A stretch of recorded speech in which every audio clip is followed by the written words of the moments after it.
दलित समुदाय के लिए पहले क्या अवेलेबल होता था, वेज या नॉन वेज? उस समय फूड कल्चर कैसा था? बीफ खाना पड़ता था, वो भी मरा हुआ भी, लेकिन हमको चॉइस ही दिया नहीं किसी ने। 5 ऐसी डिशेस बताइए जो हमें बिल्कुल ट्राई करनी चाहिए। राहुल गांधी जी को मैंने 3 डिशेस खिलाई थी, उनकी टीम से मुझे फोन आया कि आप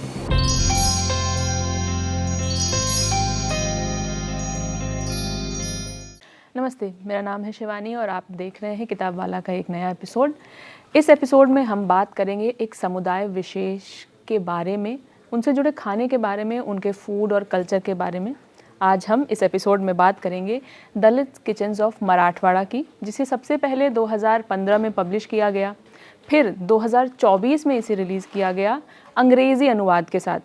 इसको लिखा है शाहू पटोले ने और इसका अंग्रेज़ी अनुवाद किया है भूषण कुरगांवकर ने। ये है किताब, इसे छापा है हार्पर कॉलिंस ने और इसका दाम है 599 रुपये। आज हमारे साथ हैं शाहू पटोले जिन्होंने इसको लिखा है। बहुत बहुत स्वागत है सर आपका किताब वाला में। जी नमस्ते। बहुत अच्छी किताब है। Thank you.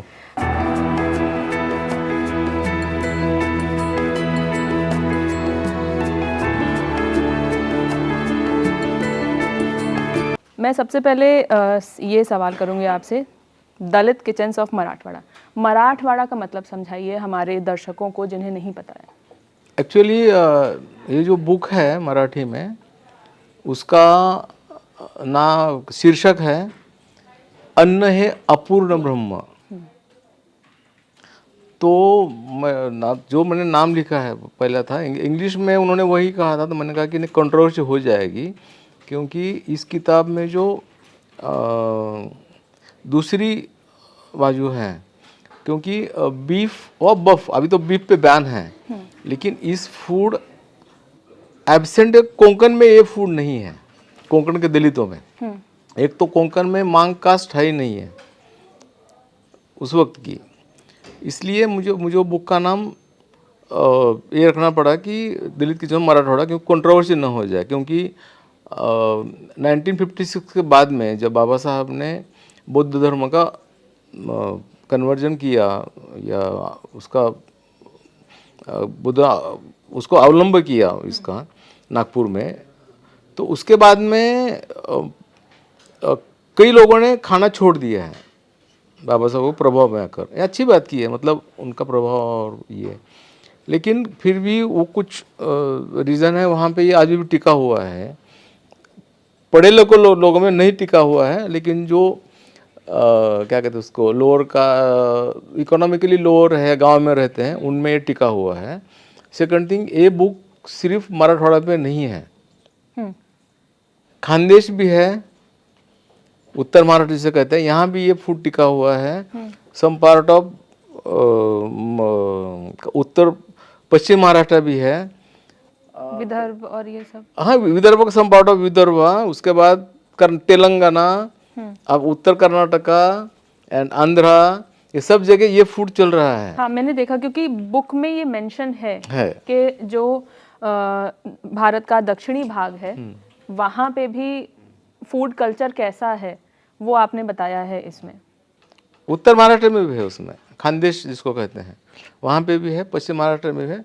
लेकिन कोई ऐसा न कहे कि हम कहाँ खाते थे, तो उसके लिए कंट्रोवर्सी ना हो, इसलिए मैंने इसका नाम अपने रीजन के लिए लिखा है। क्योंकि मेरा जो डिस्ट्रिक्ट है मराठवाड़ा रीजन, पहले 5 डिस्ट्रिक्ट थे, वो सभी हैदराबाद स्टेट के भाग थे, इसलिए मराठवाड़ा है। अच्छा। इसलिए हम लोग हैं वो 2 बार इंडिपेंडेंस डे मनाते हैं, जानते हैं आप? अच्छा। एक मनाते हैं 17 सितंबर को, क्योंकि हम लोग पार्ट ऑफ इंडिया हो गए 17 सितंबर 1948 में। हाँ। इसलिए हमारे 2 इंडिपेंडेंस डे होते हैं, एक 15 अगस्त का भी करते हैं हम, ये भी हम दोनों करते हैं। उसे कहते हैं हैदराबाद जब आज़ाद हो गया, तो वो उस वक्त हम आज़ाद हुए हैं। हाँ। इसलिए हमारे फूड कल्चर में भी और पॉलिटिकल कल्चर में भी बहुत डिफरेंस है दूसरे महाराष्ट्र के रीजन से। क्योंकि हमारे ऊपर में 219 साल निज़ाम का राज था, उससे पहले भी कभी मराठा कोई राज नहीं रहा है। इसलिए हमारे फूड कल्चर पर इस्लामिक भाषा पर भी मुसलमानी संस्कार है, क्योंकि मेरे पिताजी थे वो भी उर्दू जानते थे। मतलब आज भी जो लोग 70+ है जो हैदराबाद में जो पैदा हुए, मतलब उस्मानाबाद में या और रीजन में, तो सबको उर्दू आती थी। स्कूल में उर्दू कंपलसरी थी, उसके बाद स्कूल्स बहुत कम थे। तो ये जो है वो पिछड़ापन जो है ना, वो पॉलिटिकली ऊपर से नीचे आया है। 219 साल छोटी बात नहीं होती है। हाँ। आपने अभी आपने बात में मेंशन किया मांग कम्युनिटी की बात की। मांग और महार बेसिकली अर्लियर वो महार थे। 1956 के बाद में वो न्यू बुद्धिस्ट या बुद्धिस्ट हो गए हैं। तो किताब में बताया गया है कि 2 कम्युनिटीज़ की बात की गई है, माहर और मांग की।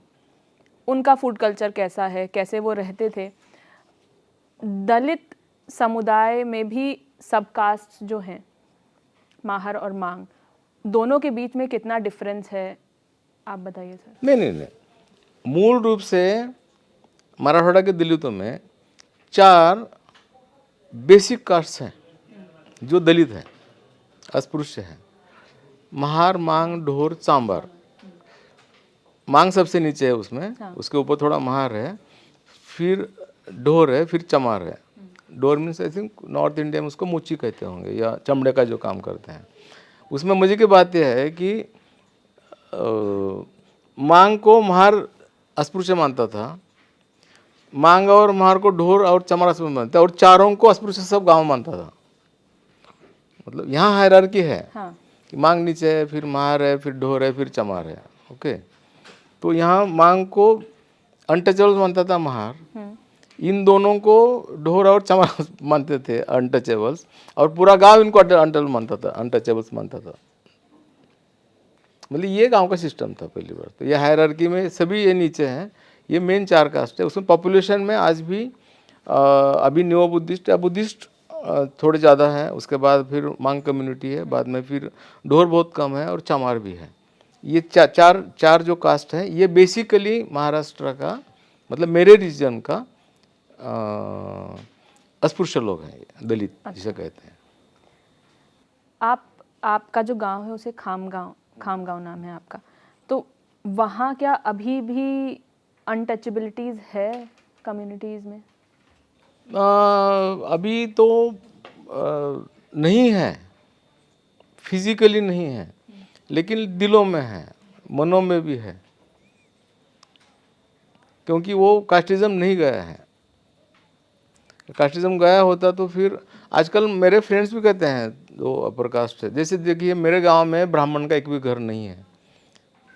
अच्छा, फिर भी गांव में कास्टिज्म है, क्योंकि वो 4 अलग-अलग कास्ट नो वो बात नहीं कर रहा हूँ मैं। जो उस गांव का सिस्टम है ना, ब्राह्मण नहीं, फिर भी लोग बोलते हैं ना कि ब्राह्मण है इसलिए कास्टिज्म है, लेकिन मेरे गांव ब्राह्मण नहीं तो कास्टिज्म किसने रखा है आज भी।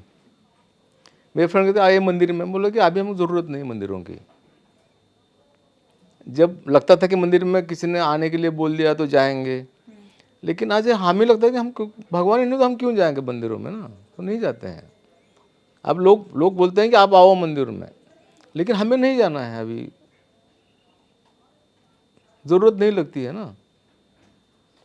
कास्टिज्म तो है आज भी, लेकिन आज भी मेरे घर में आकर के मेरे अगर दूसरे गांव के ब्राह्मण या कोई भी अपर कास्ट है तो वो खा के खाना खाएंगे, लेकिन गांव का आदमी मेरे घर में आकर खाना नहीं खाता है।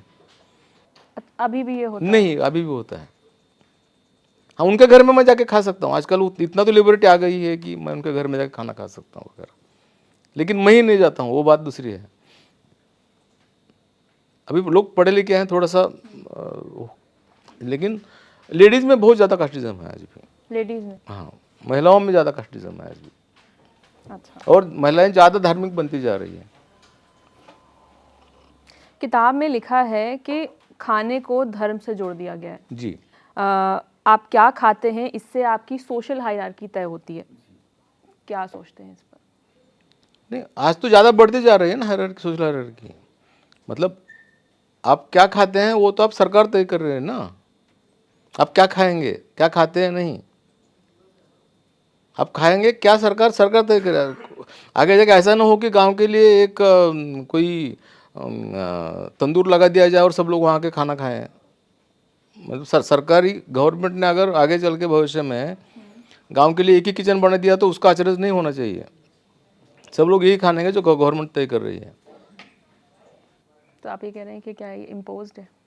नहीं, हो सकता है ना आगे गवर्नमेंट। देखिए अभी पुरुषन पर्व में मेरे गांव में या मेरे डिस्ट्रिक्ट में जैन धर्मियों का 1% हो सकता है या आधा % लोग पूरे 8 दिन खाना मतलब मांस नहीं बेचा जाएगा। वो कौन कर रहा है? म्यूनसिपाल्टी तय कर रही है कि गांव में मतलब मांस बेचेंगे या नहीं बेचेंगे। अगर ऐसा होता है तो इसका मतलब क्या है, समझे ना आप? तो 15 अगस्त को देखिए, अभी 26 जनवरी को मांस बेचना बंद था हमारे यहाँ, दुकानें बंद थी सभी। 26 जनवरी को, कल की बात है, परसों की बात है। तो गवर्नमेंट क्यों तय कर रही है कि कौन खाएगा और कौन नहीं खाएगा? अगर फ्रीडम वो इंडिपेंडेंस डे है या फिर प्रजासत्ताक दिन है तो उस वक्त प्रजा को आप बोल रहे कि आप ये मत खाइए आप ना। कितनी कॉन्ट्रोवर्सी है ये। एक तरफ से आप कुछ भी खा सकते हैं, ऐसा कॉन्स्टिट्यूशन कहता है, उस दिन आप नहीं खाएंगे। उसमें पवित्रता की बात आती कहाँ पे है? 15 अगस्त या 26 जनवरी को आप मांस की दुकानें बंद रखी जाती है तो इसका मतलब क्या होता है कि मतलब कुछ पवित्र अपवित्र हो रहा है ना खाने के बारे में भी। तो ये क्या जरूरत है? गवर्नमेंट में क्यों पड़ रही है कि इस दिन बंद रखिए, इस दिन बंद रखिए, मत रखिए बोल के। देखिए हमारे यहाँ पे आषाढ़ी होती है, बहुत बड़ी यात्रा होती है, तो खुद मांसाहार मतलब मुस्लिम भी नहीं काटते उस दिन। ऐसे मतलब ऐसे जैसे महाशिवरात्रि होती है, आषाढ़ी है, कार्तिकी है, हमारे यहाँ होते हैं ना, वो लोग खुद ही नहीं काटते हैं। उनको पता है कि आज कस्टमर नहीं आएंगे। हाँ। अब देखिए मतलब जहाँ मांस बिकता है ना, वहाँ जो कैलेंडर चलते हैं ना, महाराष्ट्र की बात कर रहा हूँ मैं, हमारे रीजन की, वहाँ के कैलेंडर हिंदू कैलेंडर्स होते हैं। अच्छा। शक कैलेंडर्स। उसको पता है कि आज काटेंगे तो ग्राहक नहीं आएंगे। वहाँ कोई दूसरे कैलेंडर नहीं होते हैं। उसको पता है कि आज एकादशी है तो लोग नहीं खाएंगे।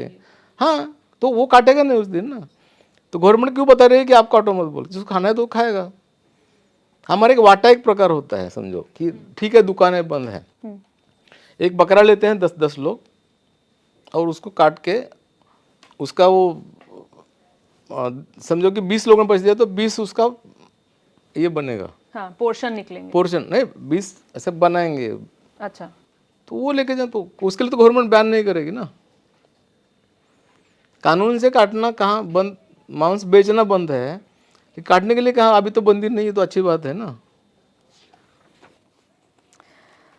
मेरा दूसरा सवाल ये है कि कई बार भोजन आपकी चॉइस से ज़्यादा इस बात पर निर्भर करता है कि आपके पास क्या उपलब्ध है और किस चीज़ पे आपकी पहुंच है। उस वक्त गांव में कैसा खाना खाते थे अगर हम पहले की बात करें तो? देखिए ये सब डिपेंड होता है लेडीज़ के ऊपर में था, क्योंकि वो बेचारी सुबह जल्दी उठेगी, उस वक्त चक्कियाँ नहीं थी आटे की, तो वो ज्वार पीसेगी, रोटियां बनाएगी, वो वही पानी लाएगी, वही ईंधन भी लेके आएगी, वही खाना बनाएगी। उसको पता है कि सामने घर में 10 लोग हैं तो उसके लिए उतना खाना बनाएगी। उसके दिमाग में होता है कि वो देखते नहीं कि कितना स्पून क्या डालना है और कितना स्पून कितना नहीं डालना है। ये वहाँ पे स्पून की हमारे बात नहीं होती है। उसको पता है कि 10 आदमी हैं, 2 आदमी बढ़ गए तो पानी डाल दो, नमक डाल दो, तीखा डाल दो, बात खत्म। और हर एक के घर में यही था। वही फिर खेत में भी काम करेगी, वही फिर शाम को आएगी, वही खाना बनाएगी। ये सब जितना भी खाना है वो लेडीज़ पर डिपेंड था। आजकल समझो कि मेरे घर में मेरी बीवी सर्विस कर रही है, तो वो भी नौकर के वही करती है जो मेरी मतलब मेरी दादियाँ परदादियाँ कर देती। आजकल से नौकरी करती, इतना ही फ़र्क है। लेकिन उसको सुबह भी मतलब टिफ़िन बना के उसको देना है स्कूल बच्चों का, उसको ऑफिस भी जाना है, उसको फिर ऑफिस फिर भी खाना बनाना है। सिस्टम चेंज नहीं हुआ है। सिर्फ वो पाटा सिलबट्टा और ये था, वो गया है, सिर्फ मिक्सर आया है, इतना फ़र्क हुआ है। मेंटली कुछ नहीं फ़र्क हुआ। अगर मैं सिर्फ इसको इस सवाल को इस तरीके से प्रेजेंट करूं कि दलित समुदाय के लिए पहले क्या अवेलेबल होता था, वेज या नॉन वेज, उस हिसाब से वो लोग खाते थे, तो उस समय फूड कल्चर कैसा था, क्या उपलब्ध होता था? देखिए वेज हो या नॉन वेज हो, गांव में अपर कास्ट हो या लोअर कास्ट हो, सिर्फ मैं 2 कास्ट की बात क्यों कर रहा हूँ कि सभी के खाने में ज़मीन से पानी एक जैसा आ रहा है, सबका खाना, सब लोग घास फूस वही खा रहे हैं। देखिए सब्जी घास ही होता है, सिर्फ वो पचता है इसलिए हम मेथी बोलते हैं उसको, और कुछ पसंद है इसलिए हम उसको कोई और घास बोलते हैं। इतना फ़र्क है और कुछ नहीं। फर्स्ट थिंग कि हर घर में वही खाना बनता था जो मेरे घर में बनता था, उनके घर में बनता था। सिर्फ ये था कि हम लोगों को, मतलब ये 2 कास्ट के लिए माहर और मांग, इन 2 कास्ट के लिए बीफ खाना पड़ता था, वो भी मरा हुआ भी। क्यों? क्योंकि उनके ऊपर कोई चॉइस नहीं था, खेती नहीं थी, उनके पास खेती नहीं थी ना, जीने के साधन नहीं थे, तो जो मिलता है उसमें अपनी ज़िंदगी बसर करो। गांव में अगर कोई जानवर मरता है तो उसको ले जाके बाहर लेके जाना काम इनका ही था ना, उसको माहर और मांग दोनों का था। उसमें भी तो क्या था कि माहर जो कास्ट उस वक्त थी, वो गांव में 3 इंपॉर्टेंट लोग रहते थे। एक पाटिल जो पूरी ज़मीन का महसूल देखता था, अकाउंट रखता था, कुलकर्णी ब्राह्मण है, हाँ। और थर्ड है महार जो गांव की रक्षा भी करता है और साफ सफाई भी करता है, बाकी सारे काम देखते थे, बाकी जो सबसे सब नीचे लोग थे। मांग के लिए तो कोई काम ही नहीं था।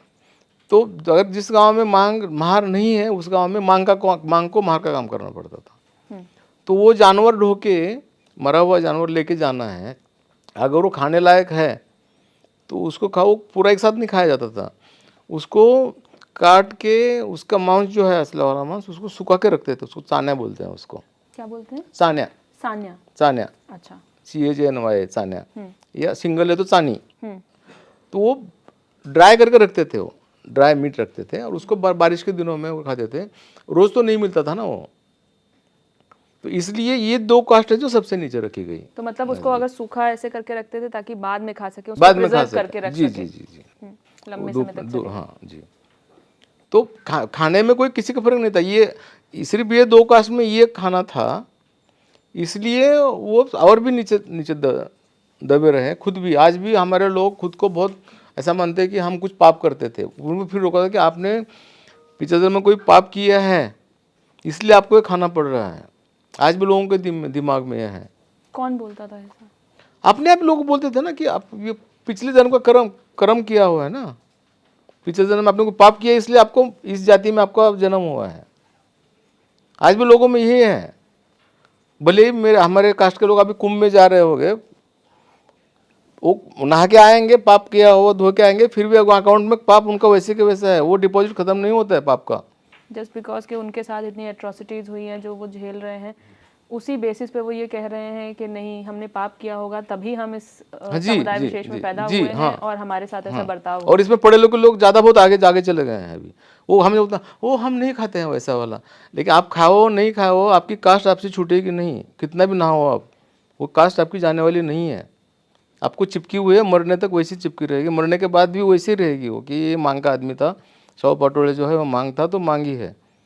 अगर मैं जनवा पहनूँ या मैं रोज़ गोमूत्र से भी नहाऊँ या सिर्फ घी पीते रहूँ, फिर भी मैं मांगी रहूँगा। मुझे कोई, क्योंकि अपने मेरे धर्म में, मैं हिंदू हूँ ना, मेरे धर्म में मैं धर्मांतर कर सकता हूँ, मैं क्रिश्चियन या मुस्लिम बन सकता हूँ, लेकिन मैं जात्यांतर, वर्णांतर नहीं कर सकता। जात्यांतर, मैं अपनी जात भी नहीं बदल सकता हूँ, मैं मेरा वर्ण नहीं बदल सकता हूँ। इससे लोग समझते नहीं है मैं जो बोल रहा हूँ। यहाँ ये नहीं है, मैं कल समझो कि अगर मैं क्रिश्चियन बन जाऊँ और फिर 1 महीने बाद फिर मेरी घर वापसी हो जाएगी, मुझे कोई ब्राह्मण कहलाएगा? मैं तो मांग ही रहूँगा ना, फिर वापस आऊँगा तो। ब्राह्मण मुझे नहीं बनना है, वो बात नहीं है। मैं एक उदाहरण दे रहा हूँ, क्षत्रिय बनना है, समझे। मैं साहू पाटोले क्रिश्चियन बन गया, फिर किसी ने बोला कि यार ये क्या कर दिया, धर्म का नुकसान हो गया, ठीक है मैं वापस आता हूँ, घर वापसी कर लेता हूँ, आप मुझे शुद्ध करके फिर से हिंदू धर्म में ले लीजिए, तो मुझे कौन सी कास्ट मिलेगी, कौन सा वर्ण मिलेगा? मैं बोलूँ कि नहीं, मुझे मैं वापस आता हूँ, मुझे क्षत्रिय कर दो, कोई करेगा? सिस्टम तो अपने यहाँ नहीं है। आपने कभी अपनी पर्सनल लाइफ में कोई ऐसे बायसेस फेस किए हैं? कितने किए हैं, क्या क्या बताएं। बस वही तो स्कूल में पढ़ते थे तब बोलते थे कि बाबा साहेब बनना, थोड़ी बाबा साहेब बनने वाला है अम्बेडकर। लेकिन बहुत सारे अपमान झेल के भी हम लोग पढ़ते रहे, इसलिए आज तक मैं यहाँ पे पहुँच गया। और कई बच्चे ऐसे हैं, मतलब मेरे उम्र के, अभी भी नई पीढ़ी है हमको, लेकिन मेरे पीढ़ी को अपमान बहुत झेलना पड़ा। स्कूल में, हॉस्टल में, बोर्डिंग स्कूल में था मैं, तो हमको कभी भाषण करने नहीं दिया जाता था। कोई स्पीच नहीं देने नहीं, बोलते कि यार इतना बड़ा हो गया कि मैं स्पीच नहीं देना, कुछ भी, मतलब कल्चर प्रोग्राम में कहीं पे भी नहीं था। और एक कई लोगों के जो शहर में दलित बच्चे पढ़े होंगे उनको अनुभव होगा कि उनको टीचर ने बोला कि चलो यार आप आओ डांस करो या गाने का वगैरह, लेकिन जो गांव के लेवल की जो बात है वहाँ पे ये मुश्किल ही था, नहीं होने देते थे। खाना लेके जाते थे तो कोई खाता था साथ में? अरे आज नहीं खाते तो आप तो कब की बात कर रहे हैं? आज भी नहीं खाते? नहीं, आजकल देखिए सरकारी नौकरी में भी एक हायरार्की होती है, वहाँ भी एक उच्च वर्णीय होता है। जैसे मैं क्लास 1 ऑफिसर था तो क्लास 1 ऑफिसर ब्राह्मण है तो हम मिलकर खाएंगे, लेकिन मेरा प्यून मेरे कास्ट का तो मेरे साथ में नहीं खाना खाएगा ना। एक अलग से एक दूसरी वे कास्टिज्म होती है गवर्नमेंट सर्विसेज में। ठीक है, कैसे शुरू हुई इस किताब की जर्नी, मैं उस पर बात करना चाहूँगी कि समुदाय विशेष, दलित समुदाय के साथ क्या हुआ, उनके साथ क्या बेटरमेंट हो सकता है या उनके साथ क्या एट्रॉसिटीज़ हुई, उन सब हम पढ़ लेते हैं, हमें जानने में आता है, सुनने में आता है। लेकिन उनके खाने का जो पहलू है, उनका जो कल्चरल एस्पेक्ट है, वो हमें इतना जानने में नहीं आता, पढ़ने में नहीं आता। तो उसका ख्याल कैसे आया कि इसको डॉक्यूमेंट करना चाहिए? हाँ, 1991 की बात है। एक बहुत बड़े एक इंग्लिश ग्रुप का एक मराठी न्यूज़पेपर है, बहुत चलता था उस वक्त, आजकल वो उसका कम हो गया उसका। उसमें एक कॉलम शुरू हो गया है कि कहाँ क्या खाना मिलता है, कौन का, मतलब किस टाइप का या किस कास्ट का क्या खाना आता है। तो मैं पढ़ता था वो, मैं आज भी पढ़ता हूँ वो। तो उसमें हमारे बारे में कोई आता ही नहीं था, हमारे बारे में एज इन मतलब दलित के फूड के बारे में कुछ भी नहीं आता था, आज भी नहीं आता है, वो बात छोड़ दीजिए। मतलब मराठी खाना मीन्स पुरणपोळी, पिठलं भाकरी और कुछ, जैसे कि वो दुनिया में वही खा रहे हैं लोग। मैं अपने दर्शकों को ये बताना चाहूँगी कि यहाँ बहुत सारे ऐसे टर्म्स आएंगे जो मराठी में होंगे और मैं सर से रिक्वेस्ट करूँगी कि आप हमारे दर्शकों को बताएं भी कि क्या है उन महाराष्ट्रियन टर्म्स का मतलब। हाँ, देखिए एक तो यहाँ अलग अलग रीजन है, 5-6 रीजन है, वहाँ का अलग अलग खाना है। जैसे कोंकण में मच्छी और राइस वगैरह रूटीन का खाना खाते हैं, क्योंकि वो कोस्टल एरिया है। तो हाँ, तो वो न्यूज़पेपर में आता था, तो मैंने मेरा अपना खुद का लिख के भेजा कि हमारे भी खाना है कुछ। उस वक्त एक अच्छा था कि न्यूज़पेपर्स वाले बहुत अच्छे थे उस वक्त, क्योंकि वो मैंने जो भेजा था वो वापिस भेज देते थे, आभार परत, अच्छा, आभार के साथ वापस भेज रहे हैं, हम नहीं छाप सकते। आजकल तो वो शायद फाड़ के फेंक देते होंगे या मिलिट, आजकल तो मेल पे जाता है डिलीट करते होंगे, लेकिन उस वक्त एक अच्छा था। मैं 91-92 की बात कर रहा हूँ। मैंने जो लिख के भेजा था उन्होंने वापस भेज दिया, साबर पर छापेंगे नहीं, छोड़ दो, कोई बात नहीं छापेंगे, नहीं छापा तो नहीं छापा। वो देखिए वो आपकी बात है, आप क्या दिखाएंगे क्या नहीं दिखाएंगे, वो आपका मामला है, मेरा नहीं है। मैं भी जर्नलिस्ट था, इसलिए मैं जानता हूँ ये, आप क्या छापेंगे नहीं छापेंगे वो आपका कुछ दृष्टिकोण होगा ना। तो मैं भूल गया उस बात को। तो दूसरी बात मैं लिखने का कारण ये था कि दलित लिटरेचर जो है, मराठी दलित लिटरेचर 1970s में बहुत ज़्यादा चल रहा था। मैं सब कुछ बुक्स पढ़ी है मैंने। उस बुक में मतलब सभी दलित लिटरेचर में इस खाने के मामले में सिर्फ उल्लेख आते थे। आप इसमें आपने बुक का नाम मेंशन किया है, लीला चरित्र। लीला चरित्र नहीं, वो बात की बात है, वो सेकंड पार्ट की बात है, मैं फर्स्ट पार्ट की बात कर रहा हूँ। दलित लिटरेचर के जो जीवनियाँ है ना, तो जैसे उपरा है, बलूता है, या अक्करमासी है, या और तरल अंतरल है, कई सारी बुक्स है उस वक्त जो मैंने पढ़ी थी, उसमें इसके उल्लेख आते हैं, बीफ के या बफ के या मरे हुए मांस के चाने के उल्लेख, लेकिन किसी ने उसका डिस्क्रिप्शन नहीं किया है, विस्तृत लिखा नहीं है। अगर वो लोग लिखते तो मुझे लिखने की ज़रूरत पड़ती नहीं थी। तो मुझे फिर मेरे फ्रेंड से बात करते करते हुआ, उन्होंने कहा कि यार तू इसमें लिख ले दिवाली इशू के लिए। तो मैंने पूरी बुक्स निकाली, तो फिर मैं लगा कि ये नहीं, ये कोई एक आर्टिकल की बात नहीं है, इसको मुझे बहुत सारा लिखना चाहिए। तो लिखता गया मैं, तो उसके फिर पहले 150 पेजेस 160 पेजेस की बुक हो गई पहली बार, तो उसकी बुक ही बन गई। इसलिए ये मेरा क्षेत्र नहीं है, खाना बनाना या खाना, ये मेरा क्षेत्र नहीं है। तो मुझे वो लिखना पड़ा क्योंकि उन्होंने नहीं लिखा था। अगर क्या वो लिखते थे आप कॉलम्स में, जैसे आपने बताया कि आप जर्नलिस्ट थे, तो आप क्या लिखते थे? जो भी लोकल चीज़ें हैं, उसके बाद वर्ल्ड के बारे में या लिटरेचर के बारे में लिखता था, लेकिन ये मेरा क्षेत्र नहीं था, इसलिए मुझे लिखना पड़ा और मैंने लिखा उसको। तो पहली बुक लिखी तो उसमें बहुत सारी गलतियाँ थी। वो बुक मैंने दूसरी बार लिखी, उसमें भी गलतियाँ थी, मुझे किसी ने बताया नहीं कि इसमें गलतियाँ हैं। अच्छा।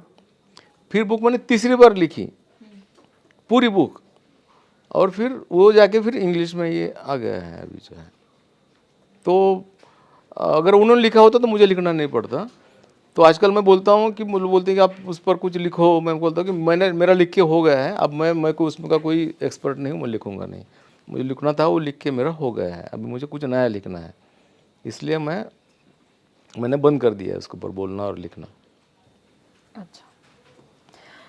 आज दूसरी बात, मराठी बुक आई थी तब उसको, आज भी मराठी जो हमारे लोग हैं दलित, उन्होंने उसको एज ए कॉमेडी लिया हुआ है, सीरियस बुक नहीं है उनके लिए। क्यों? नहीं, उसमें क्या है यार, हमको सब पता है, उसमें चानी क्या होती है, उजड़ी क्या होती है, ये क्या होता है, ढमका क्या होता है, उनको सब पता है। उनको सीरियसनेस है ही नहीं है। अभी कुछ लोग पढ़े लिखे लोग बोल रहे हैं कि हाँ मैंने कहा कि ये डॉक्यूमेंटेशन है।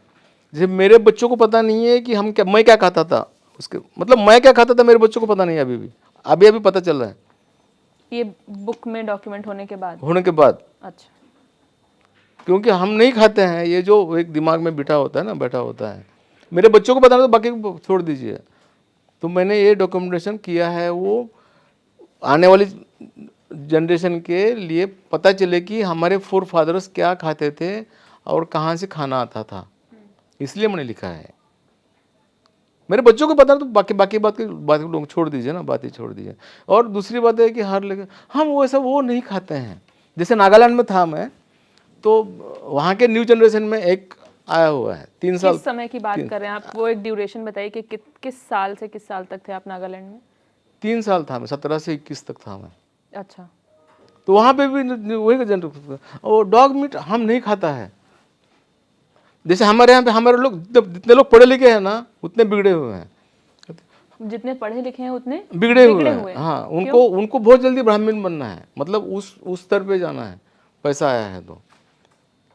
हम वो नहीं खाते हैं, हम तो बस बकरे का खाते हैं, हम उपवास करते हैं। ये बहुत ज़्यादा आ गया है, इन्फ्लुएंस बहुत ज़्यादा हो गया है। तो ये आप पर्टिकुलर कम्युनिटी पे की ही बात कर रहे हैं, दलितों की बात कर रहे हैं, या ऑल ओवर सारे? ऑल ओवर में भी अभी कुछ ऐसी, मैं कास्ट का नाम नहीं बताऊंगा। अच्छा, लेडीज को सिर्फ मीट खाना बैन है, जेंट्स खा सकता है।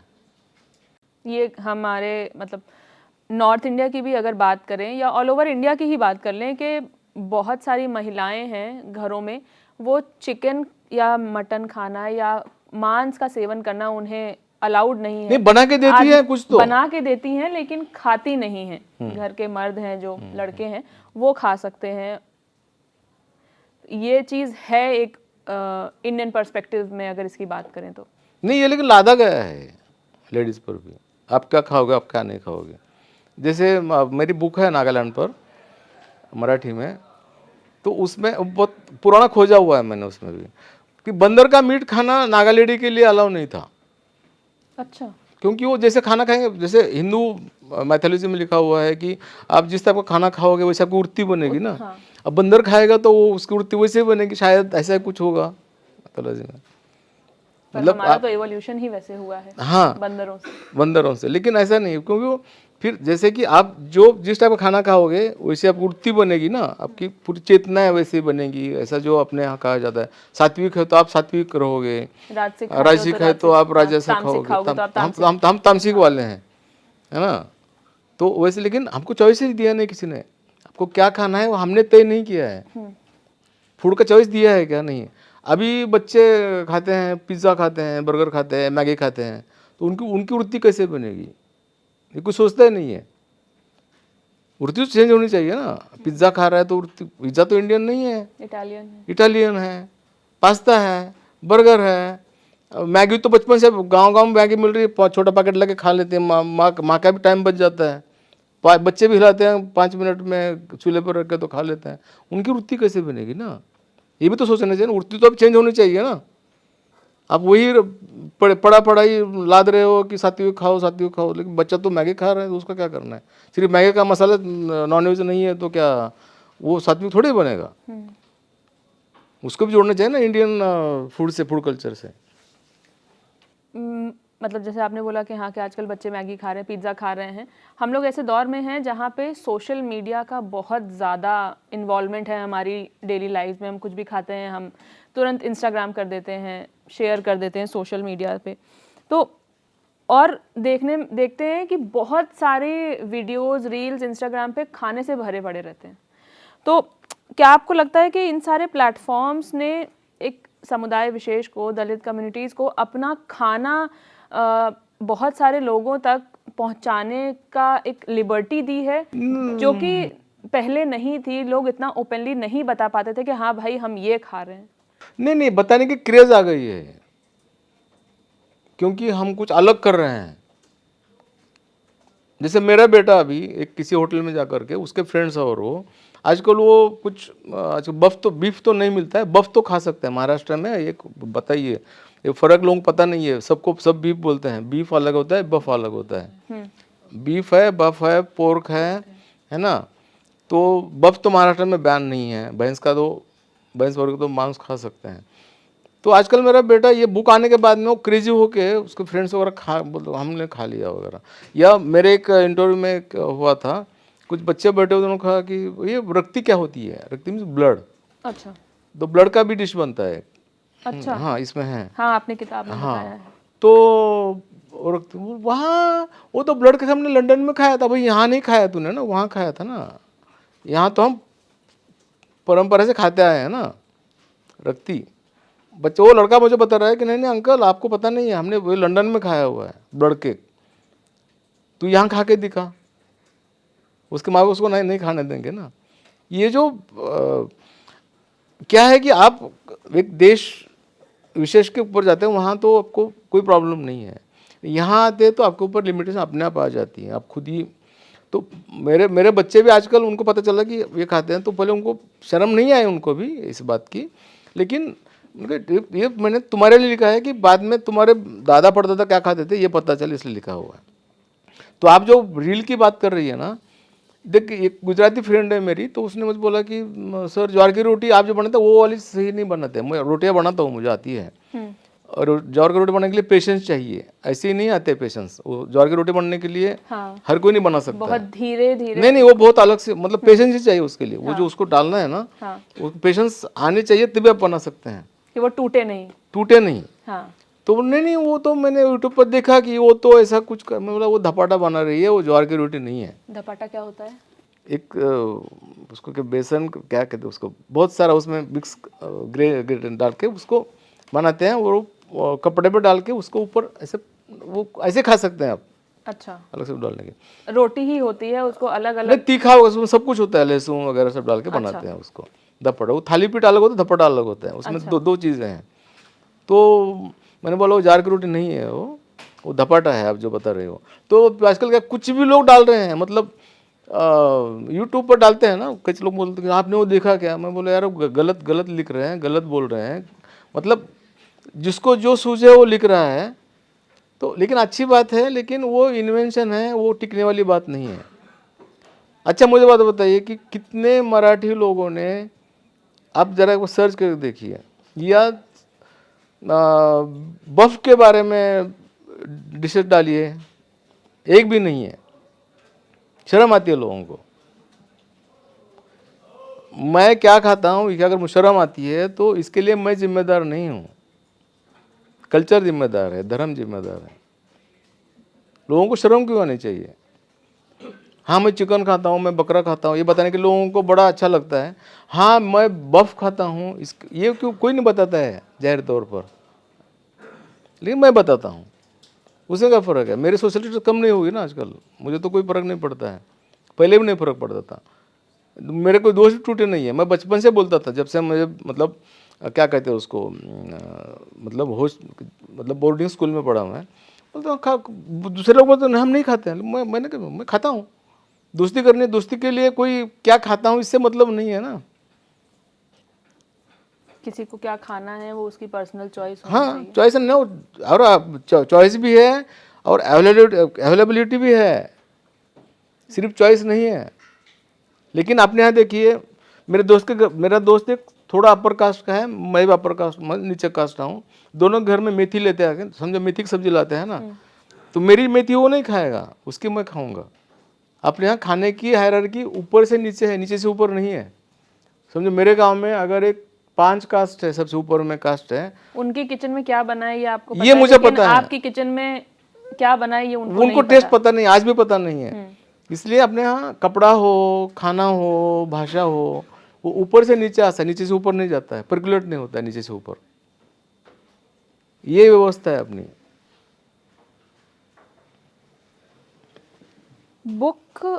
बुक में बहुत सारे ऐसे खाने के इतर भी बहुत सारे ऐसे इंस्टेंसेस हैं जो एक कल्चरल विंडो ओपन करते हैं कि आप उसके पार देख सकते हैं। बहुत सारी ऐसी चीज़ें हैं, जैसे एक मांग मैरिड विमेन का चेहरा देखना अच्छा माना जाता नहीं, था। मेरा भी, मैं तो बोलता हूँ ऑनलाइन मेरा देखो ना, मैं पैसे दे दो मुझे, मेरा चेहरा देखो सुबह उठने के बाद में। ऑनलाइन देखना है तो दे दो 101 रुपया रोज, अच्छा लगता है तो। वो कहते हैं कि शुभ होता है। इसलिए जो अपर कास्ट लोग थे, उनके खेती बाड़ी वाले, उनके यहाँ पे सुबह झाड़ू मारने के लिए पर्टिकुलरली सुहागन मांग लेडी को मतलब बुलाते थे, क्योंकि कहते हैं कि उसका सुबह चेहरा देखने के बाद में दिन अच्छा जाता है। आपको ये कॉन्ट्रडिक्टरी लगता है कि आप एक सो कॉल्ड नहीं, इतने नहीं, दुकान में जाने के बाद में सब्जी खरीदनी है ना, तो पहले वो मांग लेडी या बोलते थे कि मांगाच्या हातची बोहनी आहे, मतलब मांग के हाथों का पहला आपका ग्राहक, तो उसको छूट देगा, फ्री में दे देगा आपको। अच्छा, उसका भी हम लोगों को बहुत अजीब लगता है कि हम बहुत श्रेष्ठ हैं। एक लोअर कास्ट की महिला का आप फेस देख रहे हो तो आपको अच्छा होगा, लेकिन आप उनके हाथ से कुछ खा नहीं सकते। नहीं खा सकते। मतलब आप अगर पहली बार खरीदी कर रहे हैं आपके दुकान में जाके, वो खुद ही बोलती थी कि मांगाच्या हातची बोहनी है। बोहनी समझते हैं, हिंदी में भी शायद वर्ड है। हाँ, बोहनी, बोहनी हाँ। है। तो बोलते थे हाँ नहीं, मांगाच्या हातची बोहनी है, भवानी बोलते उसका मतलब मराठी में। तो उससे वो एकदम खुश। इसलिए हमारे कास्ट के लोगों को अच्छा लगता है कि, या और एक बात थी, मांग कास्ट के शादियों में, शादी लगने के ब्राह्मण आते हैं। अच्छा, हाँ, तो उसके लिए भी हमको चला था कि ब्राह्मण आते हैं हमारे यहाँ पे शादी बनाने के लिए। अच्छा, वो पुराना कपड़ा पहन के आके आपका मंत्र भी नहीं बोलता है सिर्फ, और वो सप्तपदी भी नहीं करता है, 7 फेरे भी नहीं होते हैं, फिर ब्राह्मण आया, इसलिए उनको बहुत अच्छा लगता है कि हम बहुत बड़े हैं। और डिशेस के बारे में बताइए, जैसे हम सिर्फ पूरन पोली और बहुत सी ऐसी चीज़ें हैं जो बहुत कम लोगों को पता है। तो हम अगर इन दलित किचन्स की बात करें तो वहाँ पे कैसा खाना बनता है? सिर्फ दलित ही नहीं है, गांव में जितने गरीब लोग हैं ना, खेती वाले हो या हो, सबके घर में हमारे यहाँ पे दो खाने के संस्कृति है, हींग खाने वाले और हींग नहीं खाने वाले। हींग खाने वाले और हींग नहीं खाने वाले। हींग पर से गालियाँ भी है हींग खाने वालों के ऊपर से। अच्छा, है ना। तो दो मेनली है, सबके घर में एक जैसे खाना बनता था, कुछ फर्क नहीं है। साल में 16 उत्सव होते हैं, सन छोटे बड़े, उस दिन ही चपाती बनती थी या पूरन पोली बनती थी, बाकी कभी भी नहीं बनती थी। चावल भी हमारे यहाँ पे साल में 16 टाइम ही बनता था, और बाकी समय बाकी दिन नहीं, ज्वार की रोटी है बस। आज भी हमारे यहाँ पे खाना बुलाने के लिए बोलते हैं कि खल्ली का भाकरी, मतलब खाना खा लिया क्या, अच्छा, ऐसा नहीं पूछते हैं आज भी। खल्ली का भाकर माने जैसे बंगाली में बोलते हैं ना भात खाबो, वैसे ही वहाँ भाकरी खल्ली। अच्छा, मतलब वहाँ भात खाते हैं, यहाँ भाकरी खाते हैं। भाकरी माने रोटी, हाँ। ज्वार की रोटी, उसको भाकरी कहते हैं। खल्ली का भाकर खल्ली का। कोई औरत बोलती कि या भाकर खाएला, खाना खाने के लिए आइए अब। अच्छा, बोलते कि नहीं, घ्या देवाचं नाव बोलते हैं उसको, वो सामने वाला बोलेगा मैंने खा लिया, आप भगवान का नाम लेके खा लो। अच्छा, तो ये तो ये कॉमन है। इसलिए हमारे यहाँ पे ये पूरा एक तो ड्राई एरिया है पहले से ही। हाँ। ज्वार इज़ द बेसिक फूड है वहाँ पे। उसके बाद उसके साथ खरड़ा खाओ, ठेचा खाओ, सबके घर में जैसे खाना है, कोई फ़र्क नहीं है। सिर्फ फ़र्क है तो कास्ट का है या छूत अछूत का है। लेडीज़ का भी मतलब महिलाओं का भी त्रासदी एक जैसी ही है, नीचे ऊपर, वो कोई फ़र्क नहीं है। सिर्फ भाषा बोलेंगे तो थोड़ी वो अलग बोलेंगे, अलग मीन्स उस वर्ड्स में भी, जैसे कि मराठा लेडी है तो बोलेगी पौस आला होता, मतलब बारिश आई थी। अच्छा। बहू आला होता, मतलब भाई आया था। हमारे लिए बोले कि पाउस आला होता, भाऊ आला होता, फिर भी वो लोग हंसेंगे कि देखो ये कैसा, मतलब अलग मराठी बोलते हैं गांव में भी। इसलिए मेरे बुक में, मराठी बुक में 30% नियर अबाउट 30% वर्ड एब्सेंट है, मराठी में वर्ड ही नहीं है, तो इंग्लिश में कैसे आएंगे।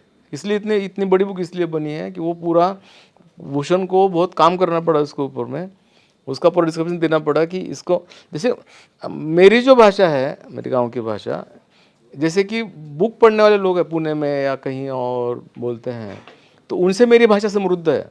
लेकिन यहाँ भाषा की भी शर्म आती है कि मैं ऐसे बोलता हूँ, खाने की नहीं आती है, कपड़े पहनने की भी शर्म आती थी, कपड़े तो अभी जैसे हो गए हैं, भाषा की भी शर्म आती है कि मेरी भाषा बहुत गलत है, मैं अच्छी नहीं बोलता हूँ, बुकिश मराठी नहीं बोलता हूँ, अभिजात मराठी नहीं बोलता हूँ। ऐसा फील कराया जाता था इस वजह से। हाँ, आज भी बुक में वही बताया आपको मैंने कि जैसे अनानास जो है पता ही नहीं है, अगर सर को बोलूँ क्या, सर को पता नहीं अनानास क्या होता है, मतलब पाइनएप्पल, बुक में पढ़ रहा हूँ मैं, ओ अनानास आता।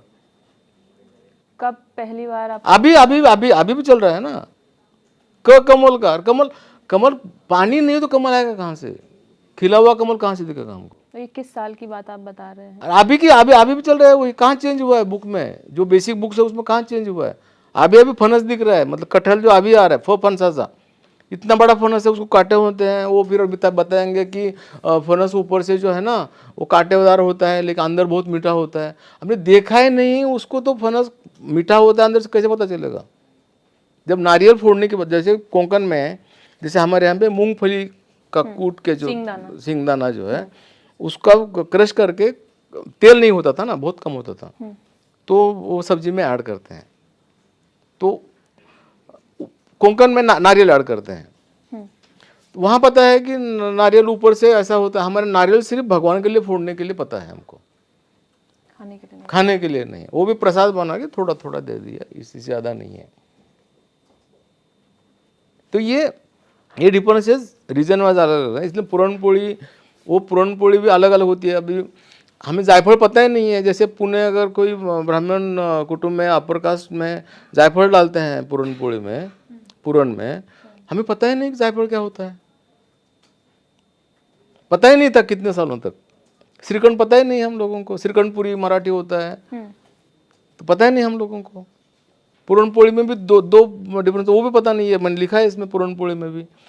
घर के अगर समझो कोई अपर कास्ट में पुरणपोली बना रहे हैं तो 2 टाइम पुरणपोली बनती थी। जो काम करके वहाँ जो काम करता है, उनके यहाँ बाउंडेड लेबर है, तो उसके लिए पुरणपोली बगैर तेल के बनती थी। अच्छा, वो पोली, अच्छा, और घर का आदमी है तो उसके लिए बहुत सारा तेल लगा हुआ, उसको तेलची बोलते थे। उसमें 2 डिफरेंस है। और पोली मीन्स हमारे पुरणपोली होता है। एक अपर कास्ट में जो पोली बोलते हैं ना चपाती को, हम लोग चपाती को चपाती बोलते हैं। अच्छा, वो लोग आज भी अभी भी चपाती को पोली बोलते हैं। हमारे मीनिंग में पोली मीन्स पुरणपोली। आप जैसे आपने बताया कि बहुत सारी किचन में आप लोगों को जो लेफ्ट ओवर होता था वो मिलता था, जी, बचा हुआ खाना मिल जाता था आप लोगों को, और मौसम के हिसाब से भी आप लोग खाना खाते थे। उस हिसाब से आप देखते थे कि अगर गर्मी का मौसम है तो कैसा खाएं, सर्दी का मौसम है तो क्या अवेलेबल है, बारिश का मौसम है तो क्या अवेलेबल है, उसके बारे में बताइए सर। एक तो हम लोगों के पास में ज़मीन नहीं थी, मैक्सिमम लोगों के पास में 1% लोगों को ज़मीन नहीं थी। पहली बात तो किसी को किसी के ऊपर डिपेंडेंट रहना है।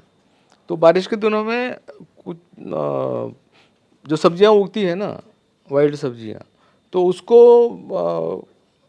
कंज्यूम किया जाता था। आपने किताब में भी बताया है कि कुछ एक सब्जियां ऐसी थी जो जानवर भी नहीं खाते हैं, हाँ। लेकिन आप लोग वो खाते थे, कंज्यूम करते थे। जी। तो वो तो मतलब अगर समझो ज्वार हमारे इसलिए हमारे सब्जियों में पतला ज़्यादा है, सूखी सब्जियां बहुत कम है। अच्छा, पतला एज इन मतलब वो क्या कहते हैं ग्रेवी, तरी। नो नो तरी कहाँ से आएगी, ग्रेवी बोलेंगे ग्रेवी। उसको। हाँ, अच्छा। जैसे दाल बनानी है तो समझो कि दाल कम है तो पानी ज़्यादा डालो। अच्छा। अगर मेथी बनानी है तो सिर्फ टिफिन के लिए बनाओ, समझो, बता रहा हूँ आपको मैं। इसलिए हमारे यहाँ पे एक तो तड़का नाम की चीज़ ही नहीं है, नहीं थी। तेल अगर कोई उस कुछ सन उत्सव करना है तो उस वक्त ही तेल आता था, वो भी बोतल में छोटा सा लेके आते थे।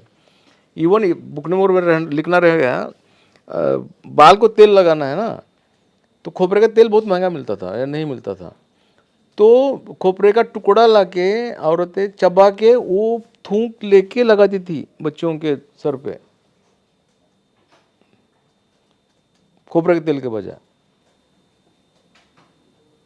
तब खाने की तो बात छोड़िए, मतलब खोपरा तो था ही नहीं, मतलब फिर भी 10 पैसा 1 पैसा देके वो लेके मुंह में चबा के थूक निकाल के बाल को लगाती थी।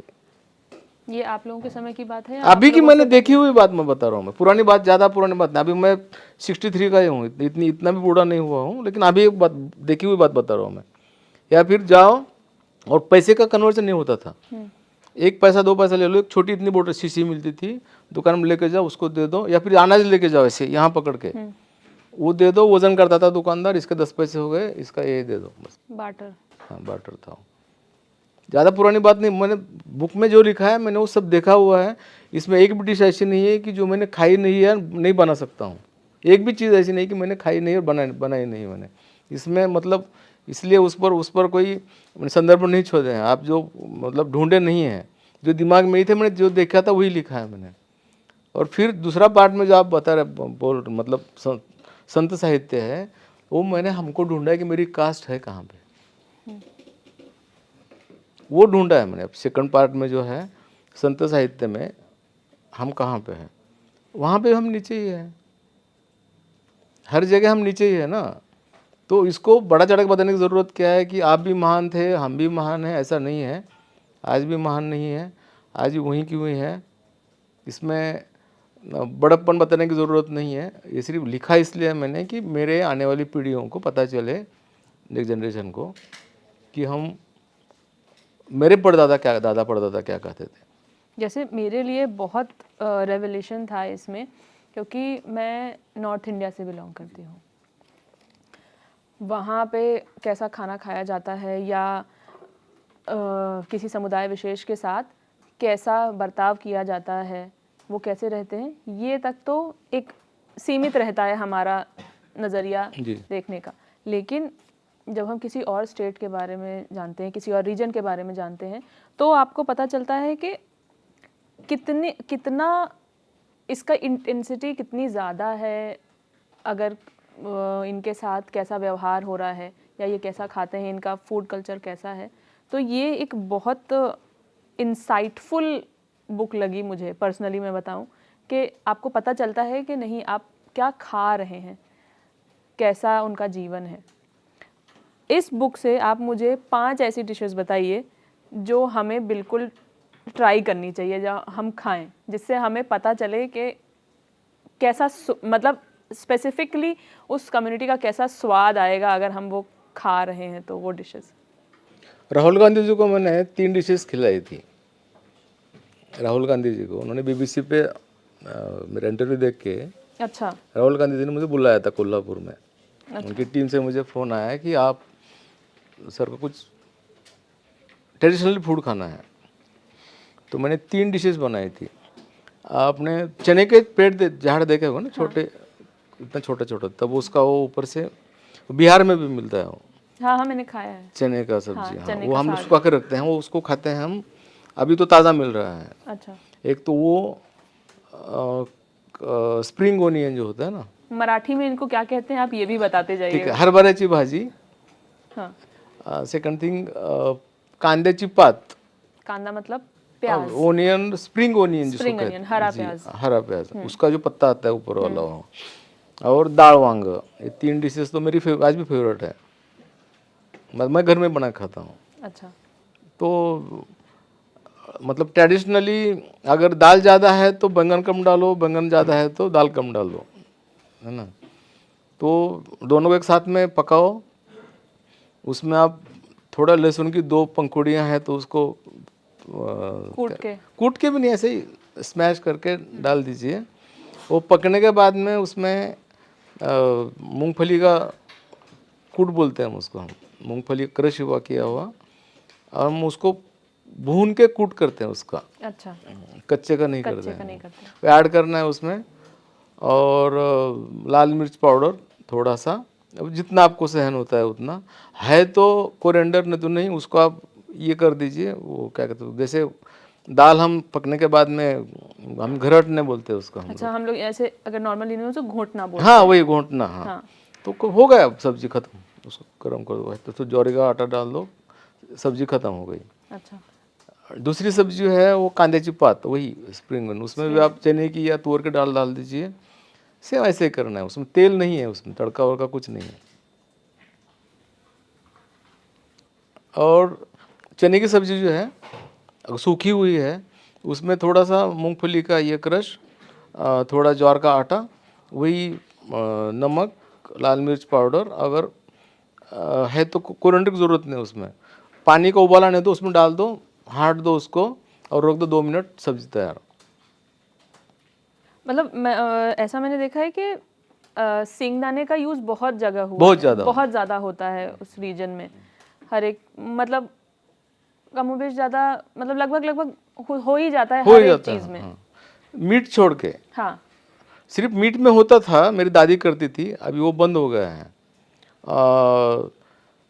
इंटेस्टाइन में, इंसेंट वजड़ी बोलते हैं उसको, बोटी, बोटी वजड़ी, हिंदी में बोटी बोलते हैं, वजड़ी। इंटेस्टाइन्स में जो है ना, उसमें मेरी दादी यूज़ करती थी मूंगफली का ये। अच्छा, बाकी मैंने किसी बाकी मतलब उसके एज की, अभी वो आज होती तो आज वो 100 ईयर्स की होती, तो वो लोग यूज़ करते थे। उसके बाद वो पीढ़ी, आजकल इंस्टेंट खाना तो और भी ज़्यादा बुरा मानते हैं कि इनको तो ये भी नहीं मिलता है, इंस्टेंट खा रहे हैं, तो वो उसमें यूज़ होता था। आजकल फिर से क्रेज़ आ गई है न्यू जनरेशन में कि इंस्टेंट खाने की। और हमारे खाने में एक मूंगफली का इतिहास जो है मराठवाड़ा का, 200 साल से ज़्यादा पीछे नहीं जाता है, 200 ईयर्स के पीछे नहीं जाता है। मूंगफली बहुत लेट आई है हमारे यहाँ पे। उससे पहले तिल होते थे, शायद किसी को मिलते थे, नहीं मिलते होंगे, लेकिन तेल जो हमारे खाने में आना शुरू हुआ 1972 में। ये मरा हुआ डेड एनिमल जो है वो भी बंद हुआ 1972 के बाद में। बहुत बड़ा अकाल पड़ा था मराठवाड़ा रीजन में, और बहुत जानवर मर रहे थे, तो माइग्रेशन हुआ मुंबई, पुणे और शहरों में। गांव, आज भी गांव के मैक्सिमम लोग अब जितने मिलेंगे आपको मुंबई पुणे में, झोपड़पट्टियों में, वो मराठवाड़ा रीजन से मिला। मेरे गांव से, हमारे एरिया से ज़्यादा मिलेंगे। हाँ, इंदिरा गांधी जी ने उस वक्त जो अनाज उपलब्ध करवा के दिया, तब से हमारे खाने में गेहूँ आ गए। उससे पहले गेहूँ नहीं था इतना ना, 1970 के बाद, बस 72 के बाद में उस वक्त जो आता था खाना पड़ता था। तो मिलो आया था, एक लाल ज्वार था। हाँ। सातू आया था, वो भी चला गया। गेहूं टिक्का, गेहूं की रोटियां, लेकिन आज भी मैं भी चपाती बनाता हूँ तो बगैर तेल की। हम उसको गेहूं का रोटी मतलब चपाती नहीं बोलता हूँ उसको, मैं रोटी बोलता हूँ मैं। अच्छा। उसमें तेल नहीं लगाते हम लोग, कई लोग। और अचानक से पामोलिन आ गया, पाम ऑलिव। हाँ। आ गया मराठवाड़ा रीजन में, गवर्नमेंट ने लाया था, वो बहुत सस्ता भी था। तो हमारे लिए से इतना बैकलॉग भर के निकला कि सिर्फ चपाती वैसे पकड़े तो तेल तेल गिरता था ऐसे, इतना तेल यूज़ करते थे। मतलब वो सबसे अच्छी सुगरण बोलते मराठी में, क्या बोलते खाना, अच्छा खाना बनाने वाले क्या क्या कहते हैं आप उसको हिंदी में? अच्छा खाना बनाने वाले की लेडी को क्या कहते हैं आप हिंदी में? तो बहुत अच्छा खाना ही बनाती, मतलब नहीं, हमारे मराठी में सुगरण बोलते हैं उसको। सुगरण मतलब बहुत अच्छा खाना बनाती है वो। अच्छा, सुगरण वो जो सबसे ज़्यादा तेल डालें। अच्छा, जबकि मीट को हमारे यहाँ पे पहले तेल की ज़रूरत ही नहीं थी, सॉलिड फैट ले लिया, वो डाल दिया, वही तेल था। अच्छा, फिर हमारे खाने में इतना, मतलब अगर एक पतीला भर के सब्जी बने तो इतना तेल है तो सबसे अच्छी सुगरण है वो। मतलब एक समय बैकलॉग भर दिया हमारे लेडीज लोगों ने खाने के मामले में, तेल के मामले में। बिल्कुल किसी भी चीज़ में डालो तेल, जितना मिलता है उतना। सस्ता था ना वो।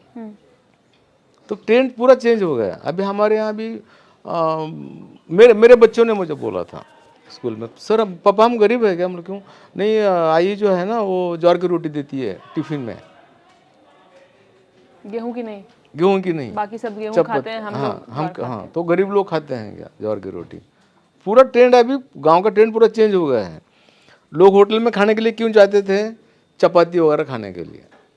आजकल लोग ज्वार की रोटी खाने के लिए जा रहे हैं। अब देखिए महाराष्ट्र में कहीं घूमना तो यहाँ इथे ज्वारी, इथे चुलीवरील मटण मिळेल, इथे चुलीवरच्या भाकरी मिळतील, ऐसे अभी नया ट्रेंड आया है खाने के मामले में। मतलब जो चीज़ सस्ती थी वो चीज़ महंगी हो गई है। अभी मिलेट्स खाओ चल रहा है ना, गरीब के मिलेट्स महंगे हो गए इसके वजह से। मतलब हमारे मुंह का निवाला छीन के लिया जा रहा है। मिलेट्स हम पहले से खाते आए हैं ना।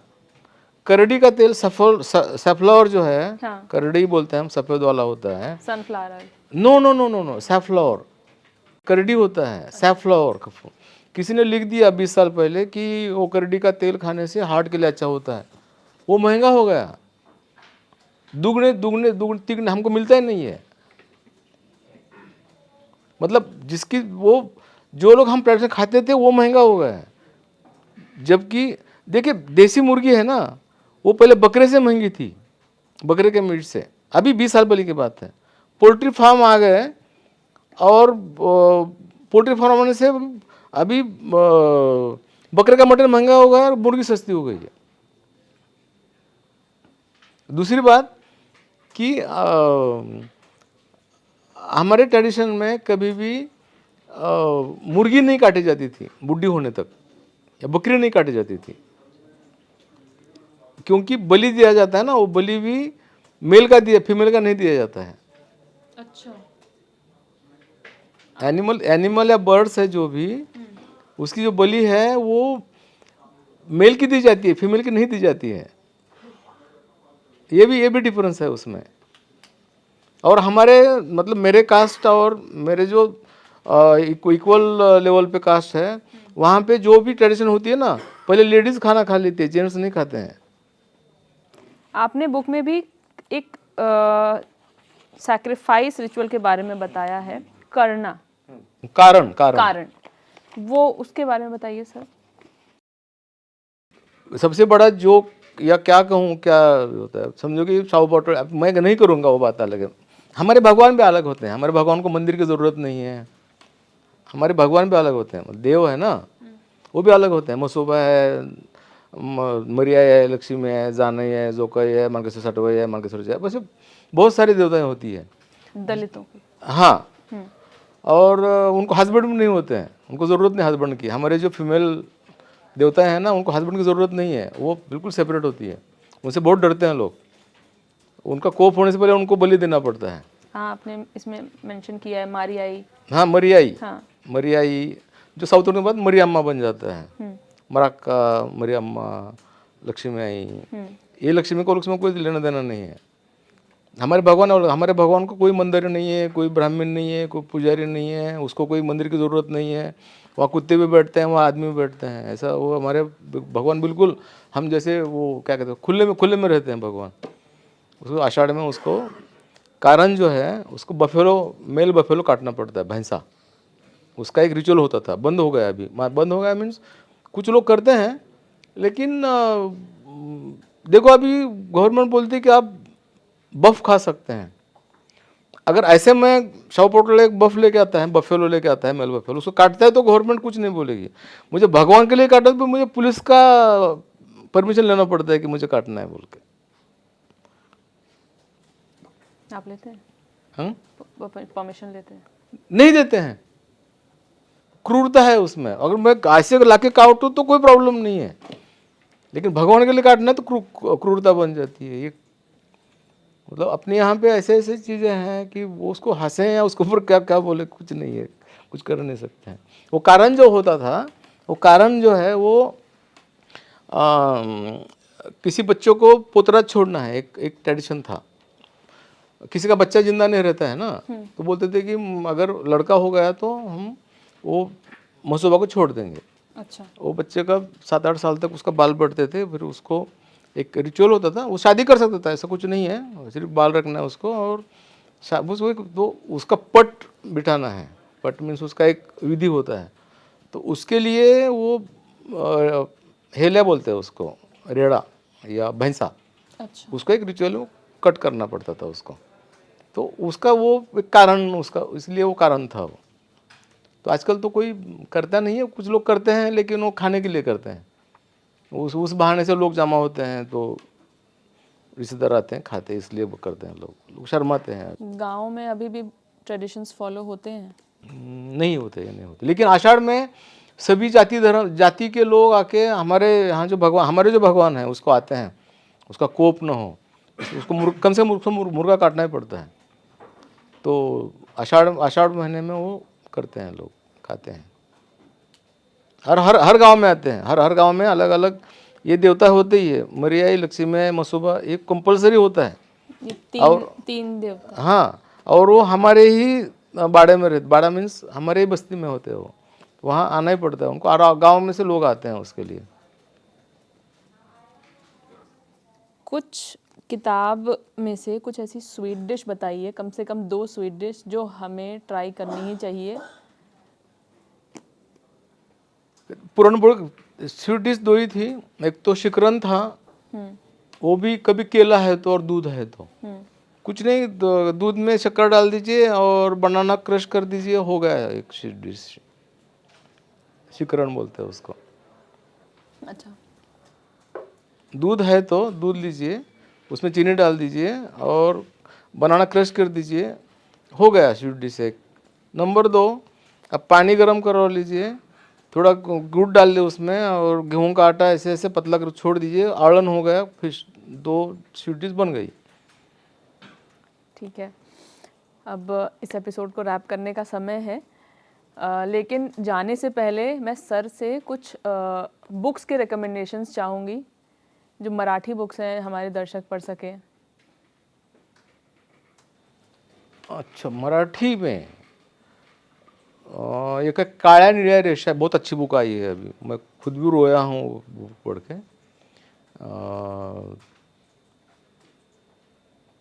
राजू बाविस्कर का नाम है उनका, बहुत अच्छी बुक है वो। अच्छा।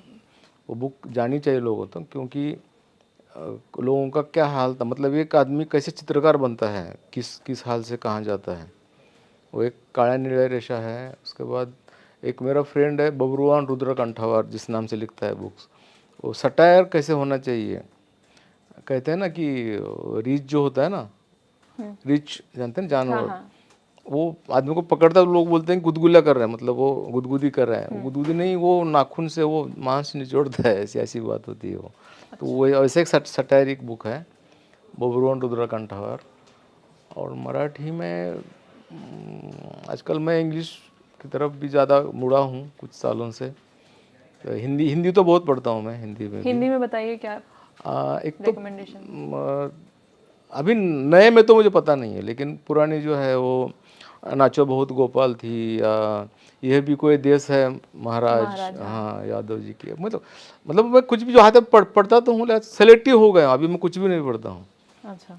महादेव वर्मा जी की मैंने तो काफ़ी पढ़ा है, मुझे हरिशंकर परसाई जी बहुत फॉलो किया है मैंने, शरद जोशी, उसके बाद अभी तो नाम नहीं याद आ रहा, लेकिन हिंदी और मराठी में बहुत ज़्यादा पढ़ा हुआ है मैंने, बहुत ज़्यादा पढ़ते रहता हूँ। धूमिल की कविताएं हैं, उसके बाद मतलब क्या, अभी मुझे याद नहीं आ रहा है, आपने एकदम से पूछा मुझे तो, लेकिन बहुत सारा पढ़ा है मैंने। और हिंदी में बहुत ज़्यादा, हिंदी का भी मैंने, जैसे गणेश शंकर विद्यार्थी है, या बहुत पुरानी मतलब जब कॉलेज था मैं बहुत हिंदी पढ़ा है मैंने, मराठी हिंदी एक साथ में पढ़ता था मैं। तो मेरे लिए हिंदी कोई ऐसी क्या कहते हैं दूसरी भाषा नहीं लगती है। तो मैं स्कूल से लेकर ही पढ़ा करते थे, तो हमारे यहाँ हिंदी तो 5th से हिंदी है ना, तो पढ़ा करते थे। ठीक है, तो ऑन दिस नोट इस एपिसोड को यहाँ रैप करते हैं। आप हमें कमेंट बॉक्स में ज़रूर बताइए कि आपको आज का किताब वाला कैसा लगा, और साथ ही हमें ये बताइए कि हम अगला किताब वाला किस किताब पे करें। बहुत बहुत शुक्रिया।